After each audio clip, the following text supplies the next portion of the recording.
Mr. Speaker, sir, first of all, I would like to declare that I own an education company, as I'll be talking about education in the rest of my speech.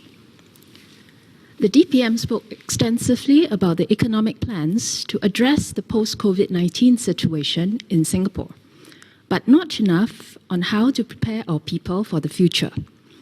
Upskilling and reskilling our workforce is part of the solution, but it is a reactive approach.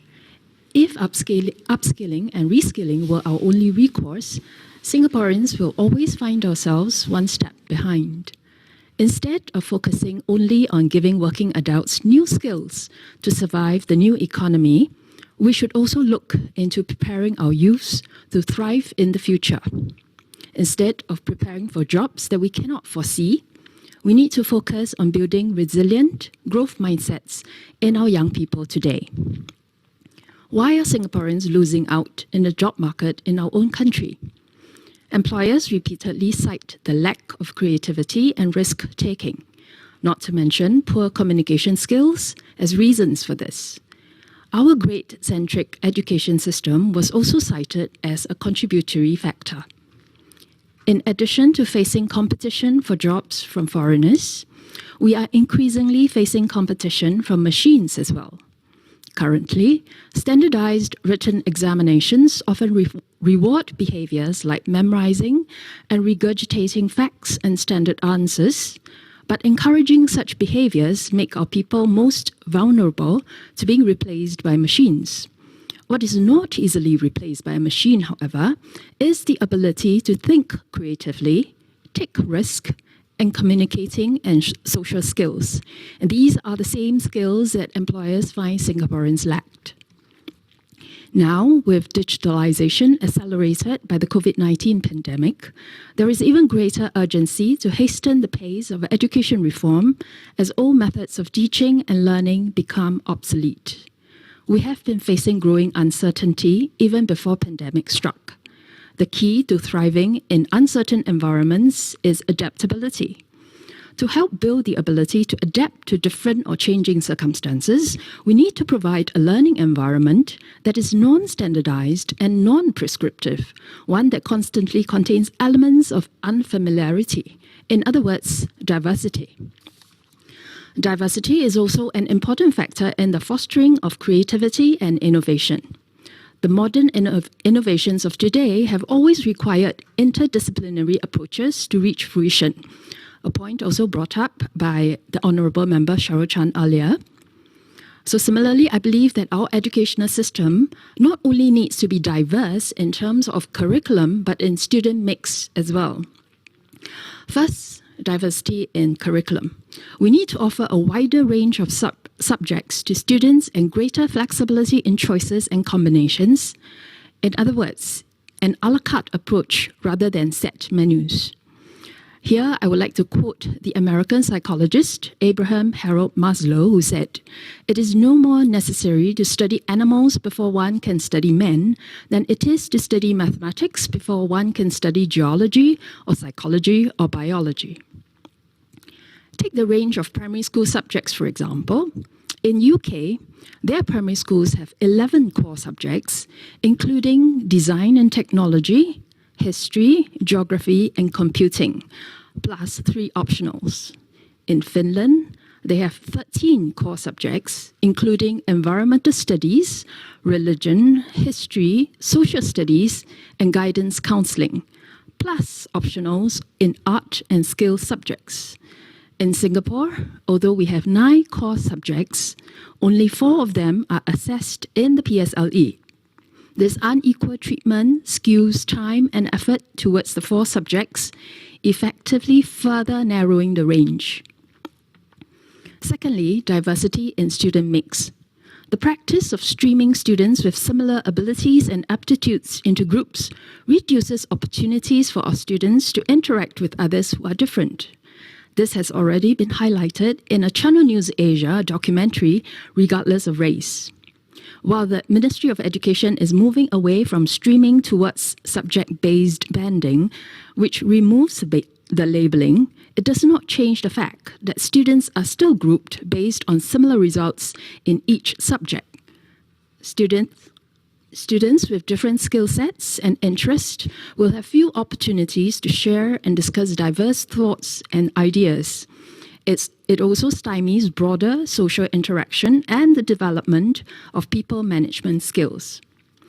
Thirdly, diversity in pathways. Over the years, additional pathways have been created for older students. At the primary school level, children are still on a single track, with all primary students taking the PSLE route. But as any parent knows, the PSLE is a stressful exam for students and parents alike because the outcome has very important implications on a child's future education and development. While some feel the PSLE is necessary for secondary school posting, there are others like myself who believe it is premature to assess students at the age of 12 to determine their educational paths.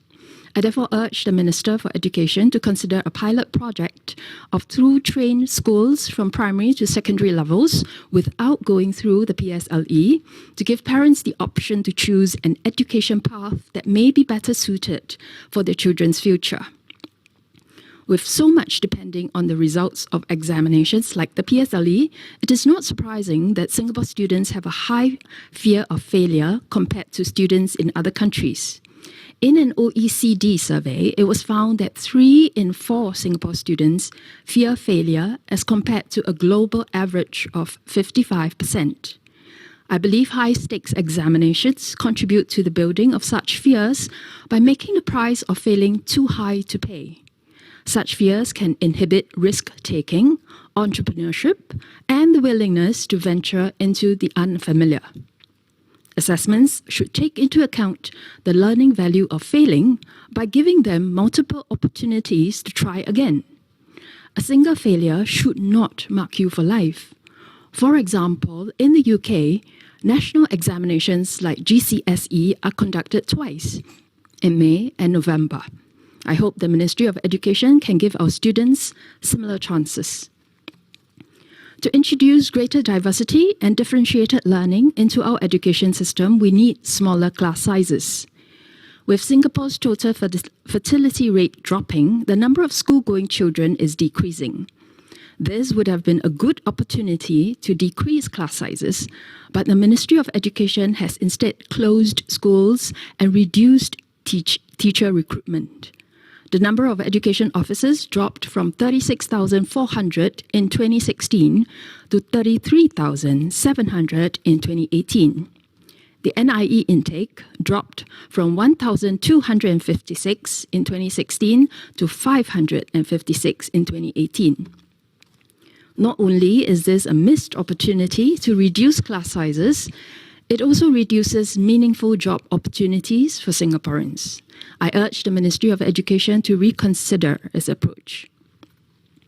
In our local universities, the tuition grants given to foreign students are already a recurring bugbear for many Singaporeans and is a popular theme in media reports. Many Singaporeans are perplexed at why foreigners are given government subsidies and question this use of taxpayers' money.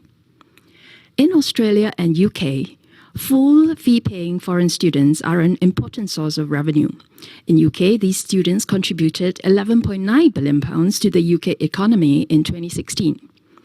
In Australia, they contributed $37.6 billion to the Australian economy in 2019. With good global rankings, our universities should similarly be able to attract full fee-paying foreign students. We can adopt a similar model, develop this industry, and use the revenues to further subsidize the education of local students. Foreign student enrollment, however, should not be at the expense of the enrollment of local students. In conclusion, I wish to reiterate that we are not embracing customized learning to the detriment of our children. When we personalize education, we will be able to look at everything we do in life as an education in itself. No longer bound to a classroom, children will be free to learn from life, learning to think creatively, take risk, and adapt quickly in youth. Children will become more resilient in adulthood and better able to handle any crisis that comes their way. Sir, I support the ministerial statement.